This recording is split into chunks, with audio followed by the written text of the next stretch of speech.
అదే RTV app వార్తల్ని క్షణాల్లో చదివే అవకాశం ఉంటుంది. ఒక న్యూస్ పేపర్, ఒక టెలివిజన్ ఛానల్ మీ చేతుల్లో ఎప్పుడూ ఉంటాయి. ఓకే, ఆర్టీవీకి స్వాగతం. నేను మీ శ్రీనివాస్. రాష్ట్రంలో ఏర్పడిన కూటమి ప్రభుత్వం పాలన మీద దృష్టి సారించింది. నిన్నటి వరకు పాలన సాగించినటువంటి వైఎస్ఆర్సీపీ పార్టీ మటుకి స్తబ్దతగా ఏర్పడింది. ముఖ్యంగా దానికోసం ప్రధానమైన కారణం కూడా ఒకటి చెప్పుకోవచ్చు. ప్రతిపక్ష హోదా కోసం పోరాడుతున్న వైఎస్ఆర్సీపీకి మూలిగే నక్క మీద తాటికాయ పడిన పరిస్థితి. ఎందుకంటే వలసలు అధికమయ్యాయి. నిన్నటికి నిన్న ప్రకాశం జిల్లా కేంద్రమైనటువంటి ఒంగోలు కార్పొరేట్లు 20 మంది జనసేన తీర్థం పుచ్చుకోవటం ఇప్పుడు పెద్ద తలనొప్పిగా మారిన పరిస్థితి. దాని మీద మనతో పాటు మాట్లాడడానికి కోసం ఉన్నారు వైఎస్ఆర్సీపీ సమన్వయకర్త ఒంగోలు నియోజకవర్గానికి సంబంధించి చుండూరు రవి అయితే మనతో ఉన్నారు. వారు మాట్లాడి తెలుసుకుందాం అసలు దీన్ని ఏ విధంగా చూడవచ్చు, అసలు పార్టీ బలహీనపడిందా, బలపడిపోతుందా? నమస్తే రవి గారు. నమస్తే. 43 మంది ఉన్న వైఎస్ఆర్సీపీ కార్పొరేటర్లు, ఒంగోలు మొట్టమొదటి మేయర్ వైఎస్ఆర్సీపీ కేవలం 4గురికి పరిమితమైన పరిస్థితి. దీన్ని ఎలా చూస్తారు? ఇప్పుడు మీరు 2 మాటలు మాట్లాడారు. ఒకటి, ప్రతిపక్షం కోసం, ప్రతిపక్ష హోదా కోసం పోరాడుతుంది మా పార్టీని. ఇదే తెలుగుదేశం పార్టీకి రాజీవ్ గాంధీ గారు ప్రధానమంత్రిగా ఉన్నప్పుడు 526 పార్లమెంటు స్థానాలు ఉన్న పార్లమెంట్లో 35 స్థానాలు గెలిచిన తెలుగుదేశం పార్టీకి ప్రతిపక్ష హోదా ఇచ్చింది. 10% లేకుండా ప్రతిపక్ష హోదా తీసుకుని ఇదే తెలుగుదేశం ఇవాళ పర్సంటేజ్ గురించి మాట్లాడటం అంటే తప్పించుకునే ప్రయత్నం. జగన్మోహన్ రెడ్డి గారికి ప్రతిపక్ష హోదా ఇచ్చి ఆయనకు తగిన సమయం ఇస్తే ఆయన అడిగే ప్రశ్నలకు మీరు నిలబడలేక ఎస్కేప్ అవుతున్నారని ప్రజలందరికీ తెలుసు. మీది వితండవాదం. అదేవిధంగా కేజ్రీవాల్ గారు కూడా ముగ్గురు ఎమ్మెల్యేలు ఉన్న బీజేపీ పార్టీకి కూడా ప్రతిపక్ష హోదా ఇచ్చాడు. ఇవన్నీ తెలుసుకొని ప్రవర్తించాలి, కానీ యువమాని మీరు అడ్డం తిరిగి మీ ఇష్టం వచ్చినట్టుగా హౌస్ నడిపిస్తూ అది వారికి తగింది. ఇక మా కార్పొరేటర్ల విషయం అంటున్నారు. 43 మంది గెలిచిన మాట వాస్తవం. మా పార్టీ తరఫున 43 మంది ఉన్ననాడు మొన్న ఓడిపోయింది కదా. 6గురు ఉన్న కార్పొరేటర్లు ఉన్న తెలుగుదేశం 36,000 ఇక్కడ గెలిచింది కదా. అంటే ఎవరు ప్రభావితం చేసినట్టు ఎలక్షన్లని? ఇవన్నీ ప్రభావితం చేసే అంశాలు కాదు. వాళ్ళ అవసరం కోసం ఏదో మొహమాటంతో పార్టీలు మారుండొచ్చు, కానీ దాంతో పార్టీ మీద ప్రభావితం అయితే జరగదు. మా పార్టీ కాడర్ తోటి, జగనన్న అభిమానులతోటి మళ్ళీ రీస్ట్రక్చర్ చేసుకున్నాం. పార్టీ ఉత్తేజంగా పనిచేస్తూ ఉంది. ఏమాత్రం పార్టీకి డోకా లేదని సందర్భంగా తెలియజేస్తున్నాం. కాకపోతే 41 మంది నేరుగా వైఎస్ఆర్సీపీ కార్పొరేట్లు, 2 ఇండిపెండెంట్లు, అంటే అప్పుడు పార్టీలో కూడా చేరటం జరిగింది. ఒకేసారి 39 మంది వెళ్ళిపోవటం, ఒక 20 మంది టీడీపీలోకి, 20 మంది జనసేనలోకి వెళ్ళిపోవటం, కనీసం ఒక 10 మంది కూడా నిలబడలేని పరిస్థితి. అంత బలహీనపడింది అనుకోవాలా, లేకపోతే మీరు రీకన్స్ట్రక్షన్ చెప్పిన ఒక పదం వాడారు అదని చెప్పేసి అనుకోవాలా?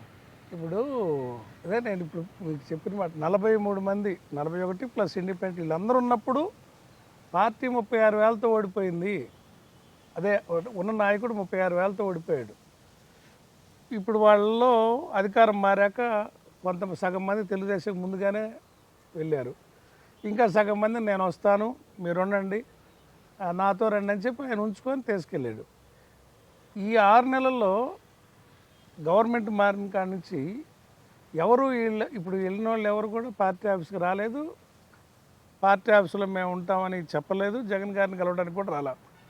వాళ్ళు ముందు నుంచి వెళ్ళాలని ఉద్దేశంతో ఉన్నారు. వెయిట్ చేసి వాళ్ళు పోయి కండవలు కప్పించుకున్నారు. అది మాతోటి ఎవరైతే 4గురు ఉన్నారో, 2 కోఆప్షను, 4 కార్పొరేటర్లు ఉన్నారో వాళ్ళు పార్టీకి లాయల్గా ఉన్నారు. వాళ్ళని ప్రలోభ పెట్టిన వెళ్ళమన్నారు. మమ్మల్ని కొనలేరు మీరని కూడా చెప్పారు. అటువంటి క్యాడర్ తోటి పార్టీ ముందుకెళ్తుంది, కానీ ఏదో కాలానుగుణంగా ప్రవర్తించేవాళ్ళు. ఇప్పుడు మొన్నటి వరకు 5 సార్లు ఎమ్మెల్యే, 2 సార్లు మంత్రిగా ఉన్నటువంటి బాలినేని శ్రీనివాసరెడ్డి వైఎస్ఆర్సీపీ నుంచి బయటకు వచ్చి జనసేనలో చేరటం జరిగింది. ఇదంతా ఒక కక్షపూర్తికంగానే చేస్తున్నాడో, లేకపోతే ఒక మాస్టర్ ప్లాన్ తోటే ఓడిపోగానే జనసేనలోకి వెళ్ళాలి, నేను ఈ విధంగా మళ్ళీ రీబిల్డ్ కావాలని ఒక ఉద్దేశంతో చేస్తున్నారంటారు? కక్ష ఉంటుంది, కానీ ముఖ్యమంత్రి గారు జగన్మోహన్ రెడ్డి గారు ఆయనకు మంత్రి పదవి ఇచ్చారు. నాకు తెలిసి ఆయన మీద కక్ష ఉండాల్సిన పని లేదు, ఆయన పార్టీ మీద కూడా కక్ష ఉండాల్సిన పని లేదు. ఆయన ఎగ్జిస్టెన్స్ కోసం ఆయన ఇవాళ ఈ కార్పొరేటర్లు తీసుకెళ్ళటం, పవన్ కళ్యాణ్ పార్టీలో నాకు స్థానం ఉందని చెప్పుకోవడానికి, నాకు బలం ఉందని చెప్పుకోవడానికి ప్రయత్నం ఉంది తప్ప, తర్వాత పార్టీ మార్చడం అనేది ఆయన కానీ వాళ్ళ అబ్బాయి కానీ అందరికీ చెప్తూ ఉన్నారు, మాకు ఇబ్బందులు ఉన్నాయి, మా ఇబ్బందులు రీత్యా పార్టీ మారుతున్నామని ఇంటింటి తిరిగి చెప్పారు కదా. వాళ్ళ ఇబ్బందులు ఏంటో వాళ్ళకి తెలియాలా, జనంకి అయితే మాత్రం మాకు ఇబ్బందులు ఉన్నాయి కాబట్టి మేము వెళ్తున్నామని చెప్తున్నారు. ఆ ఇబ్బందులకి కారణం గతంలో ఉన్నట్టు వైఎస్ఆర్సీపీలో నేను ఉన్నప్పుడు నాకు చాలా ఇబ్బందులు అయ్యాయని చెప్పేసి బహిరంగంగా కూడా ప్రెస్ మీట్ పెట్టి చెప్పడం కూడా జరిగింది. అందువల్లే ఇప్పుడు జనసేనలోకి రావటం, జనసేనలో ఉన్నటువంటి కార్పొరేటర్లని ఏకైనా 20 మందిని జనసేన కార్పొరేటర్లు తీసుకోవటం, ఇంకా జిల్లా వ్యాప్తంగా కూడా అనేక మంది సభ్యులు ఉన్నారు. జెడ్పీటీసీ ఎంపీటీసీల మీద ప్రత్యేకమైన దృష్టి సారించి ఒక ఆపరేషన్ అయితే చేస్తున్నాడు బాలినేని శ్రీనివాసరెడ్డి అనేది. దీన్ని అసలు ఏ విధంగా చూస్తారు మీరు వైఎస్ఆర్సీపీ లీడర్గా? అధికారం లేనప్పుడు ఇవన్నీ సహజంగానే ఉంటాయి. తెలుగుదేశం పార్టీ వాళ్ళు కూడా చాలామంది మా పార్టీలో, మేము ఇంకా జగన్మోహన్ రెడ్డి గారు అందరిని చేర్చుకోలేదు, కానీ ఆ రోజు గేట్లు తీస్తుంటే అందరు చేరుండేవాళ్ళు. ఆ కల్చర్ని ప్రోత్సహించకూడదని ఆయన ఏదో మరీ అప్లికేషన్గా బతిలాడిన వాళ్ళు కొంతమందిని తీసుకోవడం, కానీ అది కల్చర్ కాదు. అయితే బ్యాడ్ లక్ ఏంటంటే రాజకీయాల్లో నేను క్లీన్గా ఉంటాను అని చెప్పిన పవన్ కళ్యాణ్ గారు, కొత్త తరం రాజకీయాన్ని తీసుకొస్తానని చెప్పిన పవన్ కళ్యాణ్ గారు, ఆయన ఇదే పద్ధతిలో ఎవరి పార్టీలో అన్నా, ఎవరు బీఫామ్తో అన్నా గెలిచిన వాళ్ళని పార్టీలో చేర్చుకొని ఆ పార్టీ బలపడింది అనుకోవటం ఆయన అవివేకం. అది మరి దాన్ని ఏ రకంగా అర్థం చేసుకుంటారో అర్థం కావట్లేదు. అదిగాక ఇక్కడ ఈ పార్టీ మా గవర్నమెంట్ ఉన్నప్పుడు సిట్ నేనే వేయించా. ఈ భూ ఆక్రమణల మీద సిట్ కంప్లైంట్ ఇచ్చింది కూడా నేనే. ఆ సిట్ ఎలా ముందుకెళ్ళుద్దో నాకు అర్థం కావట్లా. ఇప్పుడు ఆ రోజు కేసుల్లో ప్రాథమికంగా ఎఫ్ఐఆర్లు కట్టింది కొంతమంది మీదనే, అంటే ఫ్రంట్లో కనపడుతున్న వాళ్ళ మీద ఎఫ్ఐఆర్లు కట్టారు. వెనక్కి వెళ్ళే కొద్దీ పెద్ద హస్తాలు ఉంటాయి. మరి వాళ్ళ అందరూ పోయే అదే కూటమిలో తిరుగుతుంటే, కొంతమంది తెలుగుదేశంలో, కొంతమంది జనసేనలో తిరుగుతుంటే ఆ సిట్ ఏమైద్దో నాకు అర్థం కావట్లేదు. ఈ భూబాధితులకి ఏమి న్యాయం జరుగుద్దో కాలమే నిర్ణయం చేయాలి. ఇప్పుడు బాలినేని శ్రీనివాసరెడ్డి వైఎస్ఆర్సీపీని వేయటం అతను వ్యక్తిగతం, జనసేనలో కూడా వ్యక్తిగతం. ఇదంతా కాదు, ఈ కార్పొరేటర్లని పార్టీలోకి చేర్చుకోవటం, ఇంకా జిల్లా వ్యాప్తంగా అతనుకున్న పరిచయాల మీద జెడ్పీటీసీలు, ఎంపీపీలు అయితే, సర్పంచ్లు అయితే తీసుకొని ఒక బలమైన నాయకుడిగా, అంటే గతంలో అతను మంత్రిగా పనిచేశాడు, అదే హోదా పొందేదానికోసం ముఖ్యంగా స్థానిక శాసనసభ్యులు దామచర్ల జనార్దన్కి పోటీగా, రాజకీయ ప్రత్యర్థిగా, ఒకే కూటమిలో ఉంటున్నా సరే ప్రత్యర్థిగా ఎదిగేదానికోసం ఈ ప్రయత్నాలన్నీ చేస్తున్నారని చెప్పేసి ఒక ప్రచారం కూడా నడుస్తుంది. దానికి మీరే ఉంటారు. ఆయన ఆల్రెడీ బలమైన నాయకుడే కదా, 5 సార్లు గెలిచాడంటే ఈజ్ ఎ ప్రూవ్డ్ లీడర్, దాన్ని ఎవరు కాదంటారు. ఇప్పుడు కొత్తగా జనార్దన్ గారి కోసం పోటీ పట్టడానికి వీళ్ళందరినీ వాళ్ళు పవన్ కళ్యాణ్ గారి దగ్గర నాకు వెనుకిడితే జనం ఉన్నారని చెప్పుకోవడానికి ఇవి ప్రోత్సహించడం తప్ప ఎవరి స్థాయి వాళ్ళకు ఉంటుంది. ఆయన 5 సార్లు గెలిచాడంటే ప్రూవ్డ్ లీడర్ కదా, ఇంకా మళ్ళీ కొత్తగా చూపించుకోవాల్సిన పల్లె. అయితే మరి అటువంటి నాయకుడు నా వెనక జనం ఉన్నారు, నా వెనక క్యాడర్ ఉంది అని ప్రత్యేకించి చూపించుకోవాల్సిన పరిస్థితి ఇప్పుడు ఎందుకు వచ్చింది? అందుకే కదా ఇప్పుడు జనసేనలో కార్పొరేటర్లను ఇన్వైట్ చేయటం, పవన్ కళ్యాణ్ ఆధ్వర్యంలో కండువాలు కప్పి పార్టీలో చేరటం. అంటే నేను విన్నది ఏంటంటే, నాయకుడు వీళ్ళు నాకు జిల్లా మొత్తం ఖాళీ అయ్యిద్దని ఏదో ఒక ప్రచారం చెప్పారేమో. కనీసం ఎక్కడ ఒంగోలులో మున్సిపాలిటీలో తన చేతితో ఇచ్చిన బీఫారాలు కాబట్టి వాళ్ళని కొంతమందిని అప్లికేషన్ చేసి తీసుకెళ్ళగలిగారు. ఇవన్నీ కూడా 1 ఇయర్లో వీళ్ళ పదవి కాలం కూడా అయిపోద్ది కాబట్టి అది పెద్ద ఇష్యూ కాదు. నేను ఇందాక మొదటిసారి చెప్పా కదా, 6 కార్పొరేటర్లు ఉన్న తెలుగుదేశం పార్టీ 36,000తో గెలవంగా, 23 సీట్లు ఉన్న తెలుగుదేశం పార్టీ అసెంబ్లీలో 164 స్థానాలు గెలవంగా ఏది అసాధ్యం కాదు. ఇవాళ కూటమి ప్రభుత్వం మొత్తం ఫెయిల్ అయింది. సూపర్ 6 అని చెప్పినవి అన్నీ ఫెయిల్ అయ్యారు. ఆ ఇస్తున్న పెన్షన్లకు కూడా అర్హులను తగ్గిస్తున్నారు. సిలిండర్లు 1 సిలిండర్ మాత్రమే ఇప్పటివరకు ఇచ్చారు. ఉచిత ఆర్టీసీ ప్రయాణం లేదు, నిరుద్యోగ భృతి లేదు, రైతు భరోసా లేదు, తల్లికి వందనం అనే స్కీమ్ పేరు పెట్టి అది లేదు, ఏ పథకం లేదు. ఇవన్నీ కంటే పెద్ద విచిత్రం సోదరా, మిర్చి రైతులు 12,000కి మార్కెట్లో కొంటుంటే మాకు గిట్టుబాటు కావట్లేదో లబోదిబోమని రైతులు బజార్ ఎక్కుతుంటే 11,781 రూపాయలకు కొంటానని ప్రభుత్వం ప్రకటించడం అసలు వాళ్ళు కొనే ఉద్దేశం ఉందా లేదా? ఇటువంటి వైఫల్యాలన్నీ తప్పించుకోవడం కోసం ఏదో ఇట్లాంటి అప్పుడప్పుడు జిల్లాల వారీగా ఇక్కడే కాదు తిరుపతిలోనే అక్కడక్కడ చేస్తూ ఉంటారు.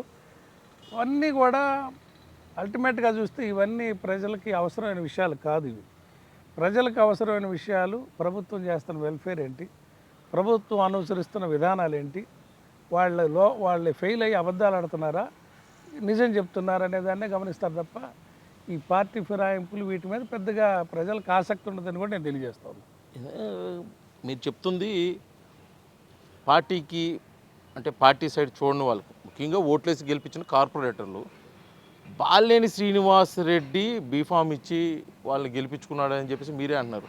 అంటే పార్టీకి ఒక్కరు కూడా నిబద్ధతగా లేకపోవటం, అంటే ఒంగోలు నియోజకవర్గం మీద బాలినేని శ్రీనివాస్ రెడ్డి ప్రభావం ఆ విధంగా ఉంది అనేది అయితే పూర్తిగా తేటతలు అవుతుందంటారు. దీనిపై మీరేమంటారు? కాదు కాదు, మరి అంతే కదా, ఆయన గెలిపించుకున్నాడు. పార్టీ బీఫారం నేను 40కి పైగా కార్పొరేటర్లు బాలినేని శ్రీనివాస్ రెడ్డి ఎటు వెళ్ళిపోతే అటు వెళ్ళిపోయారు. 20 మంది పైగా సగం మంది తెలుగుదేశంకి వెళ్ళారు. అంతకుముందు అదే అది కూడా సగం మంది తెలుగుదేశంకి ఎందుకు వెళ్ళారు, ముందే ఎందుకు వెళ్ళారు? బాలినేని శ్రీనివాస్ ఇంకా రెడ్డి వీళ్ళు కూడా వెళ్ళి ఉండేవాళ్ళు. వీళ్ళు కూడా ఇళ్లలో కూడా 20 మందిలో మళ్ళీ 10 మంది వెళ్ళి ఉండేవాళ్ళు. నేను కూడా వస్తాను కదా అదే పార్టీకి అని చెప్పి ఏదో వాళ్ళని కొంతకాలం ఉంచి, నేను అంటుంది ఏంటంటే అందరూ వెళ్ళకపోవచ్చు, కొంతమంది ఉండేవాళ్ళు. ఇన్నాళ్ళ నుంచి దీర్ఘకాలికంగా ఉన్న పరిచయాల కొద్దీ వాళ్ళకి బీఫార్లు ఇచ్చి నేను కదా మిమ్మల్ని లీడర్లు చేసింది అని ఒక మొహమాట పెట్టినప్పుడు సహజంగా మనుషులు ఎవరైనా మెత్తపడతారు. వాళ్ళకి నేను అనుకోవటం పార్టీలు మారినా వాళ్ళకి అక్కడ ప్రేమ ఉండదని నేను అనుకుంటున్నా. ఈ పార్టీ మీద ప్రేమ ఉన్నవాళ్ళు తిరిగి వాళ్ళే వస్తారు మళ్ళీ. రావటానికి లేదు. మార్చి 10వ తారీఖు 2025 సంవత్సరానికి మేయర్కి ఉన్నటువంటి గడువులో 4 సంవత్సరాలు పూర్తి అవుతుంది. మేయర్ని మార్చే అవకాశం అది. దాని మీద ఆపరేషన్ మేయర్ ఉద్దేశంతో ఇప్పటికే టీడీపీలోకి వెళ్ళిన వాళ్ళు కూడా కొంతమంది కోవట్గా బాలినేని శ్రీనివాసరెడ్డికి పనిచేస్తున్నారు. ఇప్పుడు వెళ్ళిన ఒక 20 మంది కార్పొరేటర్ బాలినేని శ్రీనివాసరెడ్డి ఉన్నారు. ఒక మ్యాజిక్ ఫిగర్ జనసేన నుంచి చూపించి జనసేన అభ్యర్థి ఒంగోలు మేయర్ కావాలనేది ప్రధాన లక్ష్యంగా ఇప్పుడు బాలినేని శ్రీనివాసరెడ్డి ఇక్కడ పాములు కదుపుతున్నాడు. వాస్తవమా కాదా? మా వరకు వాళ్ళు ఆ పార్టీ జనసేనకు మేయర్ అయిద్దా, తెలుగుదేశం మేయర్ అయిద్దా, ఎవరన్నావని మాకు ప్రత్యర్థి. వాళ్ళిద్దరిలో ఎవరు అవుతారనేది మాకు అప్రస్తుతం. మా పార్టీకి ఉన్నవాళ్ళు నిజాయితీగా ఉన్నారు. వాళ్ళని ముందుకు తీసుకెళ్తూ వాళ్ళని ఆదర్శంగా చూపిస్తూ 10 మంది నాయకులు తయారు చేసుకోవటం మా ముందున్న కర్తవ్యం తప్ప వాళ్ళిద్దరు పవర్ గేమ్తో మాకు సంబంధం లేదు. మీకు ఇంకా ఇంత జరుగుతున్నా కూడా ఇటు బాలినేని శ్రీనివాసరెడ్డి పార్టీ మారాడు, కార్పొరేటర్ వెళ్ళిపోతున్నారు, జెడ్పీటీసీ ఎంపీటీసీలు మారుతున్నారు, ఇప్పటికీ మంత్రాలు చేస్తున్నారు. ఇప్పటికీ కూటమిలో ఉన్నటువంటి ముఖ్యంగా టీడీపీలో ఉన్న కొంతమంది ఒక మంత్రి హోదాలో ఉన్నవన్నీ లేకపోతే ఇంకొక పెద్ద తలకాయ ఉన్నటువంటి బాలినేని శ్రీనివాసరెడ్డికి ఫుల్ సపోర్ట్ చేస్తున్నాడు. అందువల్లే బాలినేని శ్రీనివాసరెడ్డి ఇంత తతంగం నడుపుగలుగుతున్నాడు అని చెప్పేసి ఒక ప్రచారం నడుస్తుంది. ప్రత్యర్థి అయినా సరే మీరు దీన్ని ఏకీపించాల్సిన పరిస్థితి అయితే ఉంది. ఏకీపిస్తారా మీరు? పెద్ద తలకాయ ఎవరో ఒకరు, ఒక మంత్రి, ఒక పెద్ద తలకాయ పార్టీలో అపోజిషన్లో ఉన్నా సరే బాలినేని శ్రీనివాసరెడ్డికి బాగా సపోర్ట్ చేయడం వల్లే మీరు చెప్పేది కూటమి మంత్రి వాళ్ళ రోగం కదా, అది కూటమిలో వచ్చిన రోగం కదా. ముందు నుంచే బాలినేని శ్రీనివాసరెడ్డి కూటమిలోకి వెళ్ళక ముందు నుంచే మీరు చెప్పింది నాకు అర్థమైంది. కూటమిలో చెదలు పట్టింది, అది నిదానంగా చెదలు మొక్కను తినేస్తుంది. అది జరగాలి కదా. కూటమిలో పట్టిన చెదల గురించి నేనెందుకు మందు ఇవ్వాలా? మాకేం సందర్భం? అదే అవసరం లేని ప్రశ్న మాకు. సరే, అయితే ఒక ఒంగోలు శాసనసభ్యులు స్థానానికి నియోజకవర్గ ఇన్ఛార్జిగా ఉన్నటువంటి మీరు ఇంతమంది కార్పొరేటర్లు వెళ్తున్నారు ఒంగోలు మేయర్ నుంచి, దీన్ని మీరు ఏ విధంగా తీసుకొని మళ్ళీ పార్టీ కన్స్ట్రక్షన్కి ఏ విధంగా ముందుకెళ్ళబోతున్నారు? ప్రణాళిక ఏ విధంగా ఉండబోతుంది? పార్టీలో పదవులు ఇచ్చేటప్పుడు కొంచెం క్రమశిక్షణ కలిగిన వాళ్ళకి, పార్టీ పట్ల నిబద్ధత కలిగిన వాళ్ళకి ముందుకు తీసుకొని వెళ్ళాలనే ఆలోచనలో పార్టీ నడుస్తుంది. నేను అదే చెప్పాను కదా, మా పార్టీ వాళ్ళ క్యాడర్ తోటి, జగన్ గారి మీద ఉన్న అభిమానంతో, రాజశేఖర రెడ్డి గారి అభిమానంతో ఉన్న ప్రజలు దండిగా ఉన్నారు. వాళ్ళందరి అభిమానంతో నడిచే ఈ పార్టీలో కొంతమంది వ్యక్తులైతే ప్రభావితం చేయలేరు. ఇది పార్టీ జగన్ గారి నాయకత్వం చాలా స్ట్రాంగ్ ఉంది. వ్యక్తుల ప్రభావం అనేది పార్టీల మీద పెద్దగా ఉండదు.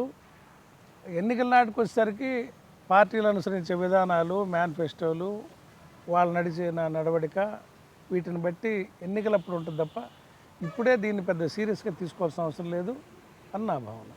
అయితే ఇంత జరుగుతుంది, బాలినేని శ్రీనివాసరెడ్డి ఒక బలమైన నాయకుడిగా మళ్ళీ ఒకసారి నిరూపించుకునే కూటమిలోనే అతను పావులు అయితే అతను కదుపుతున్నాడు. ఎన్ని జరిగిన తర్వాత కూడా మళ్ళీ 2029 ఎన్నికలకి అవసరం అయితే బాలినేని శ్రీనివాసరెడ్డి రిబ్యాక్ మళ్ళీ వైఎస్ఆర్సీపీలోకి వచ్చేదానికి అతనికి ఎప్పుడూ ద్వారాలు తెరిసే ఉన్నాయి, ఆలోచన కూడా ఉంది. ఆ విధంగా ఒక ప్రణాళిక ప్రకారంగా ముందుకెళ్తున్నారని ఒక ప్రచారం కూడా నడుస్తుంది. ఇందులో వాస్తవం ఉందని చాలామంది నమ్ముతున్నారు. యాజ్ ఏ ఒంగోలు శాసనసభ వైఎస్ఆర్సీపీ అభ్యర్థి అంటే ఇన్ఛార్జిగా ఉన్నటువంటి మీరు దీనిపై మీరేమంటారు? ఇప్పుడు మీరే రెండు మాటలు మాట్లాడుతున్నారు. ఇందాక అడిగిన ప్రశ్న ఏంటి, జగన్ గారి మీదనో వైఎస్ఆర్ పార్టీ మీద కక్షతోటి వీళ్ళందరినీ తీసుకెళ్తున్నారని భావించారా అని అన్నారు. ఆయన కూడా అక్కడక్కడ జనాన్ని నమ్మించడం కోసం అదే చెప్పాడు.